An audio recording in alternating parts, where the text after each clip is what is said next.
So there's this guy who grew up in Uruguay and really wanted to make a horror movie. So he got his group of friends together and they made a short film about aliens attacking Uruguay. Then he uploaded it to YouTube and Kanye West saw it and wrote about it on his blog. A bunch of Hollywood producers ended up seeing it and then they blew up his phone and ended up flying him out to LA. Then one of them introduced him to Sam Raimi, who was like, hey, you want to make a new Evil Dead? And after that, he made the formula for the perfect horror remake. The guy we're talking about is Fede Alvarez, and he is a real one.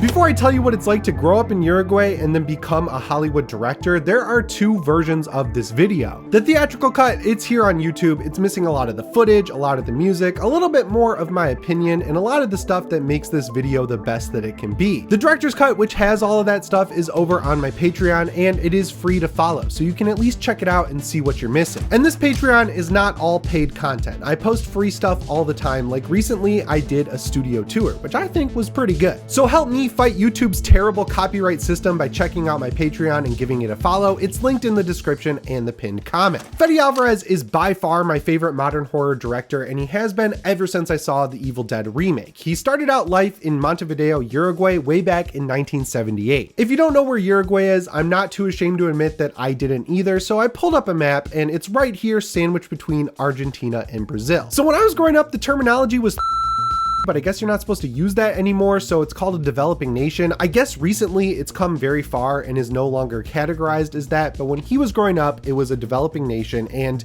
he had this overwhelming sense that he really had no future while he was living there in Uruguay. I've read interviews, I've listened to podcasts, and Fede Alvarez talks about this a lot. He said the only way to really have security in your future and like actually have a life growing up there would be to follow in your parents' footsteps and try to get the same job as them whenever they retire. Alvarez's dad worked in the arts and didn't really see much of a future in that field for his kid though, so he encouraged him to go down a different path. Basically the best path he could find that would guarantee him a job that would pay him a salary where he could make money and provide for himself. Point being, becoming a Hollywood director was so many steps removed from any possible future that Fede Alvarez could have that he didn't even realize he was on the path to becoming one while he was literally doing it. His first step down the path to success was opening up a small production house where he would make commercials and music videos, and as far as I can tell, because this was like pre-internet era, he did a pretty good job and was able to sustain himself doing just that. But he always had this interest in his heart to make movies, and the way he discovered horror was the same way I did, probably you did, and probably all of your favorite directors, because all of mine did, you know, finding horror movies made in the 1980s, baby. I actually learned a lot about Fede Alvarez's upbringing a long time ago listening to the Shockwaves podcast, which is now unfortunately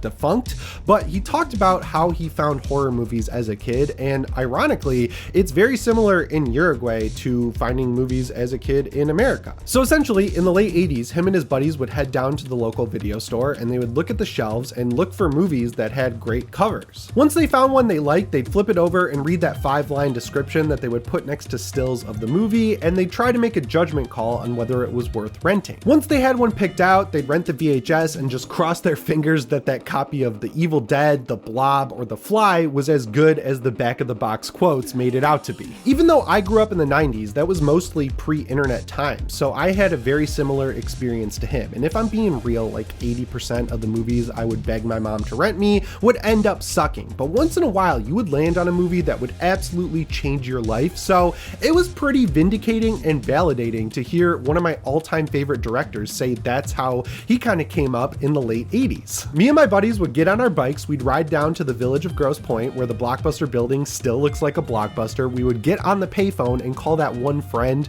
who you didn't really like, whose mom let him rent R-rated movies, and he would come up, we would pick out a movie, and then we'd all ride our bikes back to one of our houses and watch a movie we definitely shouldn't have been watching. Anyway, the thing that was different for Fede Alvarez was at the time he was doing this process, Blockbuster didn't have that new release wall where they would fill like the whole wall with multiple multiple copies of the same hot movie. Movies would just show up on the rack, so the more you came back, the more often you would find something new to watch, and you had to put in the work to go through all those movies to find something new. Seeing a bunch of horror movies wasn't actually what got Alvarez interested in making them though. It was actually this VHS his dad brought home from a work trip that was basically a collection of behind the scenes info, basically the stuff that's special features on Blu-rays now. It was like a big VHS tape full of that stuff. And I gotta be real, that really sent me, because now when I pre-order these like Arrow Video 4K Blu-rays, like the new Trick or Treat one, the reason I'm pre-ordering that Blu-ray is to get those special features or director's commentaries. I completely forgot that that became a thing during the era of the DVD. Anyway, that VHS tape his dad gave him ended up having BTS shots from Death Wish 3,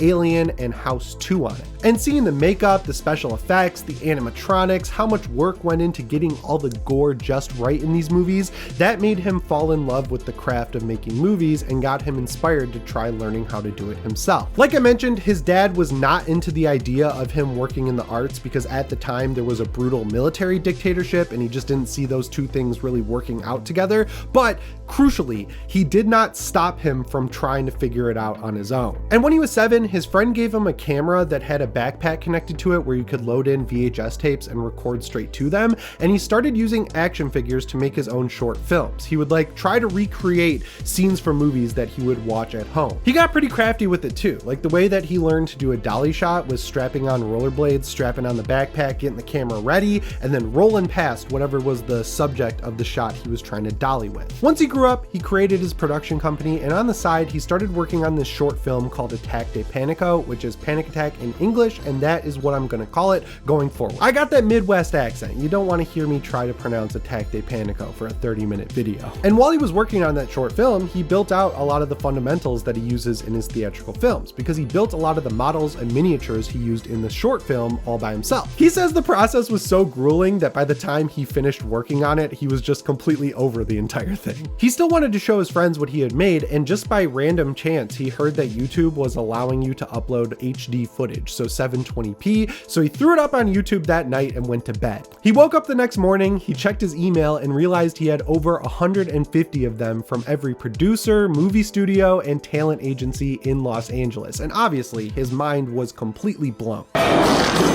Before he answered any of the emails, he wanted to do some investigative work to figure out who initially found it to see if that would help him try and decide who to answer. So he looked into it and he figured out that the first person to discover his video was none other than Kanye West. Right now, that dude is clearly going through it, but back then he had a very successful blog where he would upload animations, short films, anything that would inspire him for his music or future music videos. And since Fede Alvarez uploaded one of the first HD videos to YouTube, Kanye West saw it and wrote about it on his blog. I was actually able to find that blog post on the Wayback Machine, and this is what he had to say on November 6th, 2009. Uruguayans Aparato Post did this spec work with just 2 guys, $300 and 6 months of time. But that single sentence endorsement was more than enough for Hollywood to pass the video around and start emailing him, so Fede Alvarez booked a flight to Los Angeles and decided his first meeting would be with Roy Lee, who's a producer you probably know about. Well, you might not recognize him by name at first because he's a producer, but if you've seen The Strangers, Quarantine, Blair Witch, It, Barbarian, or Cobweb, you've at least seen a movie that he worked on. Some of it was good, some of it was mediocre, but if you couldn't tell, the guy's bread and butter was producing remakes of big movies from earlier decades in the 2010 era. At the end of their coffee date, Lee told Alvarez that he was actually on his way to a screening of Kick-Ass, and it was a screening to show the movie off to producers to like get jobs for people that worked on it. It wasn't one of those screenings where you get a card and write your thoughts about the movie that they use to then do reshoots. Alvarez asked if he could tag along, Lee said sure, and after they watched the movie and gave their notes, Lee introduced Alvarez to a producer named Nathan Kahane. It's spelled Kahane, and I think that's Kahane, but like I couldn't find anyone saying it, so I'm sorry if I butchered it. Lee started talking to him and Alvarez felt kind of awkward, so he went to the bathroom where he was completely captivated by the high quality toilet paper that they had in Beverly Hills, and that's not embellishment, he said that on the podcast. podcast and in multiple interviews. He was blown away by the quality of the toilet paper. Alvarez had no idea at the time, but the conversation they were having outside the bathroom was actually to try and get $30 million to remake Panic Attack as a full-on theatrical film. And Kahane let it slip that he had a good relationship with Sam Raimi over at Ghost House Pictures, who also loved Panic Attack, so he decided to set up a meeting between Alvarez and Sam Raimi. So of course, at first, Raimi wanted Alvarez to turn his short film into a full-on feature, but Alvarez wasn't really interested in that idea. Like I mentioned earlier, he was sick of Panic Attack by the time he uploaded it, so instead of remaking it, he wanted to make a brand new alien invasion movie. Raimi and Kahane were interested in that idea, so they gave him some money to start working on it, but while he was getting everything together, Sam Raimi let it slip that he really wanted to make a new Evil Dead movie for a younger generation. He'd been working through it in his head to try and find the right angle for it because in his opinion, Evil Dead was getting old enough where younger people had no idea what it was. He also had a really fond feeling for Evil Dead in his heart because it kickstarted his career, so he wanted to make sure it was always relevant. So in his mind, while he was working on other projects, it would be a good idea to pass it on to a newer director. But Alvarez was already working on his alien invasion movie, so he politely shook Sam Raimi's hand and walked out the door. Now that's a joke. He looked Sam Raimi in the eye and said, "Yeah, I'll remake Evil Dead." I will never forget the night that I became a lifelong diehard fan of Fede Alvarez. I was a sophomore at a tiny Christian college on the west side of Michigan. This is what we do to show it off. There's my college, and I decided that instead of partying or booting up my PS3, I would take the meager amount of money that I earned changing paper in the computer lab. I'd head over to the Holland 8 and buy one ticket for Evil Dead. I had been looking forward to this movie for what felt like years, ever since I saw that first poster where Mia is walking down the road away from the camera, literally holding herself together, and printed over her is the most terrifying film you will ever see in big block text. That statement was a challenge directly aimed at me because I grew up watching VHS after VHS of 80s horror, stuff like the Texas Chainsaw Massacre, Halloween 2, Hellraiser, Dawn of the Dead, Return of the Living Dead, Reanimator. I had seen it all by that point. I spent my last couple bucks on a large Coke and popcorn. I turned my phone off, I kicked back, and 92 minutes later, I determined that the poster was right. At that point in time, Evil Dead was the most terrifying film I had ever experienced. My heart was racing when the credits rolled, and I've been chasing that high in the movie theater for the better part of a decade. As for why that movie was so terrifying, it all comes down to the fundamental guiding principles that Fede Alvarez developed while he was making it. Every director who makes a new movie in an established franchise should follow his method, but let me tell you what it is before you decide if you agree with me or not. So I already kind of touched on this, but the whole mentality going into Evil Dead was to make a movie that would scare teenagers growing up in the 2010s the same way that the original Evil Dead scared teenagers back in the 1980s. So Alvarez thought back to his teenage years and picked out some horror movies that really stuck out to him, like The Blob or The Fly. Like most teenagers when those movies came out, he had no idea that they were technically remakes, and that was because they prioritized new fans instead of just being straight retellings that would only work for older fans who grew up with the originals. At first, Alvarez was going to check out the original again and see if he could get some new ideas from it, but he decided not to at the last second because he didn't want to rewatch it and taint those memories of the first time he saw it with that new added context of having to remake it. So instead, what he did was sit back and think about the first time he saw it when he was a teenager and the last time he saw it, which was 10 years prior to when he was thinking about this, and he thought about those specific moments and tried to figure out ways that he could make them even scarier. It came off a little weird to me at first, but when he explained it, it made a lot of sense. Essentially, he thought that the scenes he remembered from that long ago would just objectively be the best scenes in the movie because he trusted his tastes and sensibilities with horror. Those specific parts were Deadite Cheryl tormenting Ash through the chained down cellar door, the Deadites playing with their food before eating it, and the climax of the movie being the lone protagonist surrounded by death, blood, and Deadites just before sunrise. And since we're talking about the original, when it comes to Ash, he made the decision very early on to not include Ash in the movie and to focus on new characters instead. He didn't want to just grab some new actor to play Ash and say, be like Bruce Campbell, because A, that wouldn't work, and B, that would go against his whole idea of not making it a straight remake. I think that was a really smart idea because it's in line with those guiding principles we talked about when he was starting out working on the movie. While people from the generation before mine would have definitely been drawn to the theater to see Bruce Campbell back as Ash strapping on the chainsaw and grabbing the boomstick, I gotta be honest, it really wouldn't have been that big of a draw for me in 2013. I grew up with Ash, I already said that, I absolutely loved him, and I constantly remind myself that Bruce Campbell was able to look like this when he he was 35 as motivation at the gym, but there's a difference in how you feel about a character or an actor when you experience them for the first time through a VHS and when you experience them for the first time on the big movie theater screen, especially when you're younger. Please don't crucify me in the comments. I love Bruce Campbell. There is my Ash chainsaw right there to prove it. So with that in mind, Alvarez took a bunch of moments that worked from the original on the one hand, and in the other hand, he put my phone. No, he put new characters that he could put in similar situations, but then he would do his best to make them even scarier so that teenagers with context of older movies would actually be scared. And if you look at the structure of his other two movies, Alien Romulus and Don't Breathe, you're immediately going to notice that the philosophy is the same. And I'm not going to sit here and act like making a new movie with young actors and an established franchise is like this novel idea or anything. Throughout the early 2000s, it was done multiple times with the 2003 remake of the Texas Chainsaw Massacre, the 2009 remake of Friday the 13th, and the 2010 remake of A Nightmare on Elm Street. But the key difference with Evil Dead is that even though it was marketed as a remake of the original, it actually wasn't. From the first moment of the movie when a father is forced to confront his deadite daughter, it is very obvious that it's taking place in the same cabin from the original Evil Dead,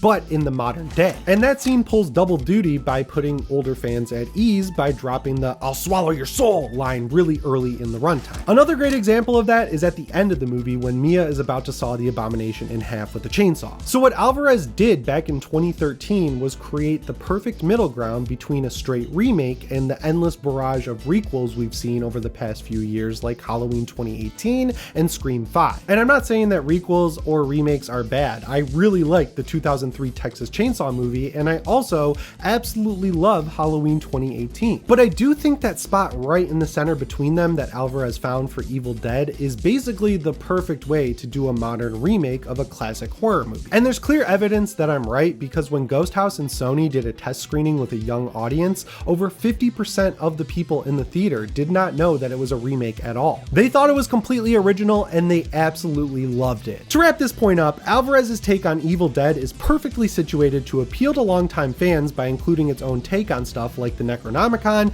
the Deadite version of Mia tormenting her friends from the cellar, the POV shots where the demonic entity that you never see chases Mia through the woods, and of course the infamous tree scene. And for people who have never even heard the words Evil Dead before, they're going to see the stuff that made the original really good, but they're not going to feel like they're missing out on anything by not seeing the original or even being aware of it because they aren't. Another core aspect of Fede Alvarez's movies that was actually taken forward from his short film was his absolute diehard dedication to doing as much stuff as he could practically. And the practical effects in Evil Dead, they're just like insane. They're perfect. There's nothing wrong with a single shot of blood or gore in that movie. I watch this movie more than is healthy. I probably watch it once a month or so when I'm editing videos, and I'm still struck over 11 years later with how good the practical effects are in Evil Dead. Even Evil Dead Rise, a movie that came out 10 years later, does not do as good of a job with practical blood and gore effects as Evil Dead 2013, and I will die on that hill. I will go down fighting no matter what. Like in my favorite scene of the movie when Mia's friend has to cut her arm off with a bread slicer, they made a prosthetic effect where she put a fake arm through a shirt hole, and it looked so real that Elizabeth Blackmore's survival mode kicked in, and she literally could not bring herself to cut off that prosthetic arm. Or in the scene during the climax of the movie when it starts raining blood, the way they did that was they filled fire trucks with fake blood and shot it through fire hoses into the air so it would literally rain blood on the actors while they were making the movie. And this one's gonna blow your mind, man. When the Jeep falls over on Mia's arm and she has to literally tear it off, that was a prosthetic arm they stuck on Jane Levy, and she had to pull it off so it would break and snap and tear like it does in the movie. Oh, and when the abomination literally rises out of the ground through that pool of blood and mud, they buried the stunt person underneath the ground and she had to bust her way out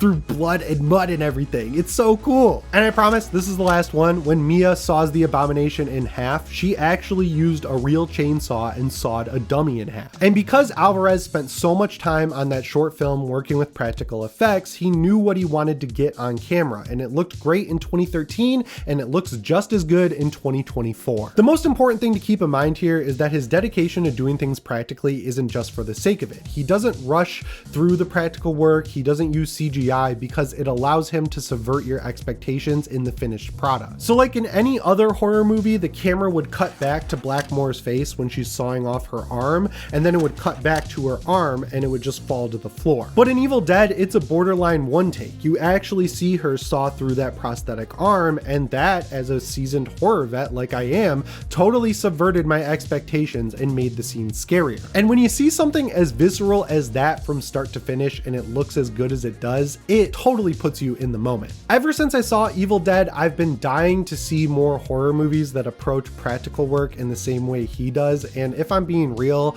I could count the list on one hand, and there is a reason for that. The way Fede Alvarez handles practical effects and gore is incredibly time-consuming and incredibly expensive. When he was asked on that Shockwaves episode what the hardest scene to film was, he immediately jumped to that bread slicer scene because it took over 12 hours to shoot, since the set would be almost impossible to recreate. There was blood everywhere for one thing, so resetting that would be hard. That prosthetic they made that would actually have to be cut through and behave like human skin, muscle, and bone was incredibly expensive, so they didn't have a lot of them, and like I already mentioned, Blackmore was incredibly stressed out by the entire moment. They only had a couple of tries to get it right, and that is a ton of trust to put into a first-time director, but this is where Sam Raimi deserves all the credit in the world because he fully trusted Fede Alvarez to get it right, and he did. Another hidden benefit from the practical work is that it gets you more raw and real and overall better performances from the actors. Instead of having to imagine what the scene is going to look like when it's all touched up with CGI, by doing it Fede Alvarez's way, they're able to be in the moment because for all intents and purposes, they are in that moment. I'm paraphrasing what Alvarez actually said here, but he said on the day when they shot that scene,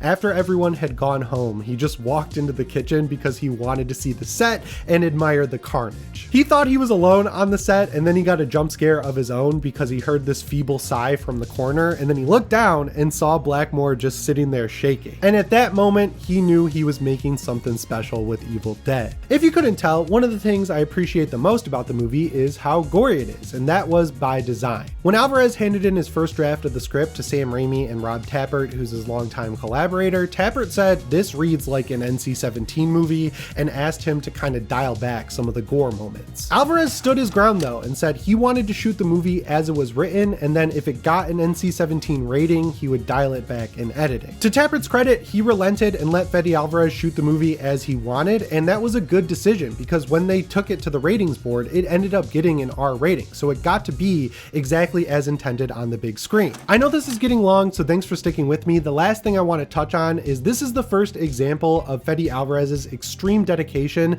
to making sure his friends from Uruguay are brought up with him. Alvarez is very similar to John Carpenter, not just in the way that he makes his movies, but also in the sense that when he does work on movies, he can wear many hats. He can direct, he can model practical effects, he can write, he can make his own music, he can really do it all. What makes him different than Carpenter though is that instead of doing everything that he can do, he takes a step back and collaborates with people who can do things as good, if not better than him. Going all the way back to Panic Attack, every movie he's made has been co-written with his childhood friend, Rodo Sayegues. In fact, they even have their own production company together called Bad Hombre, which I think is a funny name. Remember that story I told you like 3 hours ago about Fede Alvarez flying up to LA and getting the chance to remake Evil Dead? The first thing he did when he got the news that he was making Evil Dead was run down and call his friend back in Uruguay and say, hey man, we made it to Hollywood. We're gonna make a $30 million version of Evil Dead. Remember that story I told about him getting a camera as a kid?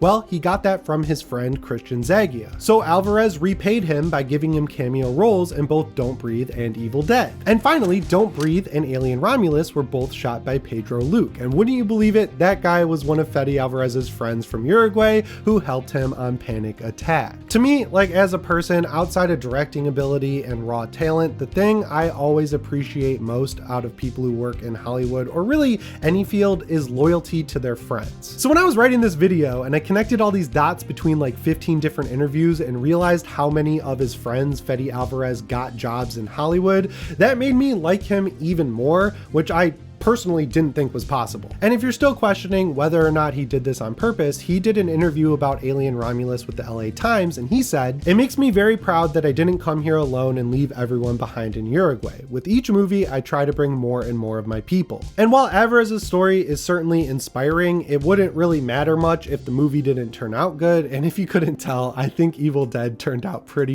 good. Shockingly, the internet does not agree entirely with what I just said, and as you'll see when I talk about Alien Romulus, the whole focus on using younger actors to bring younger people in to see these movies doesn't always sit well with longtime fans of the franchises he works on. With Evil Dead, the chief complaint is that it's way too much of a horror movie and not enough of a comedy, and even me, as someone who was born in 1993, was pissed when I read that on message boards back in 2011. Evil Dead 2013 is not a remake of Evil Dead 2, it's a remake of Evil Dead 1, and I don't know if you've seen the original Evil Dead in a long time, but it is not a horror comedy, it is a horror movie. But with each subsequent Evil Dead, the comedic tone kind of got more and more of a spotlight, and by the time you get to Army of Darkness, it's basically a full-on comedy. But even me, as someone who holds all of the Evil Dead movies in the highest regard, like seriously, they're some of my favorite movies, I don't think it was egregious at all to ditch the comedy for the pseudo remake. And if you really want to get meta here for a second and feel better about the lack of comedic aspects, some of the scariest moments of that movie are so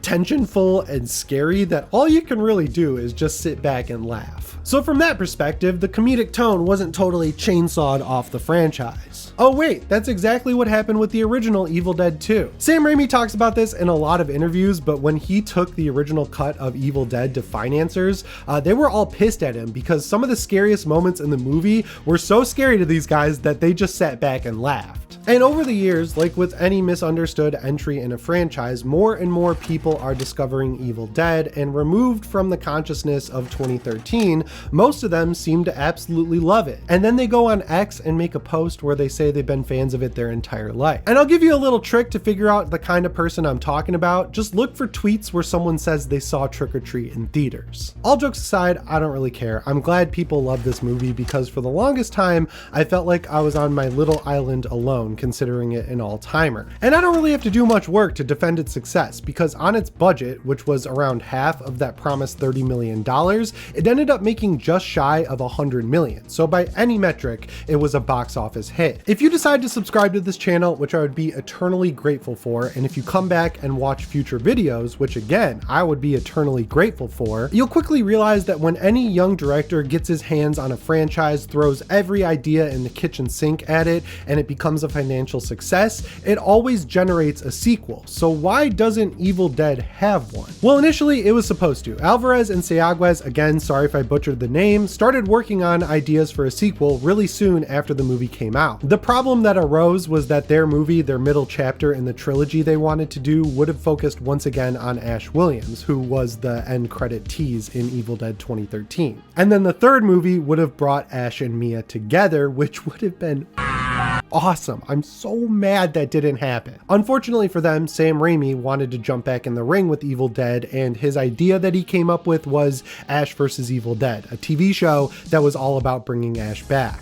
But thankfully, the duo took that unfortunate news in stride and immediately started working on their own original IP, Don't Breathe, which I absolutely love. And then after a long break where they produced the sequel and then produced a requel of the Texas Chainsaw Massacre for Netflix, they came back and made Alien Romulus, which is the most profitable Alien movie of all time. I absolutely loved it, and I will definitely do a future video on it. And ironically, just like with Evil Dead, there's a part of the Alien fandom who grew up with the other Alien movies who don't like that it focuses on a new young group of characters going through similar situations to other Alien movies. The biggest reason I love it is because it pulls a ton from Alien Isolation, and I am giving this movie and Fede Alvarez all the credit for the fact that Alien Isolation 2 is happening at Creative Assembly with the original creative director, because all of that stuff that he pulled from the game got a bunch of people to play the game and absolutely love it like I did when it came out.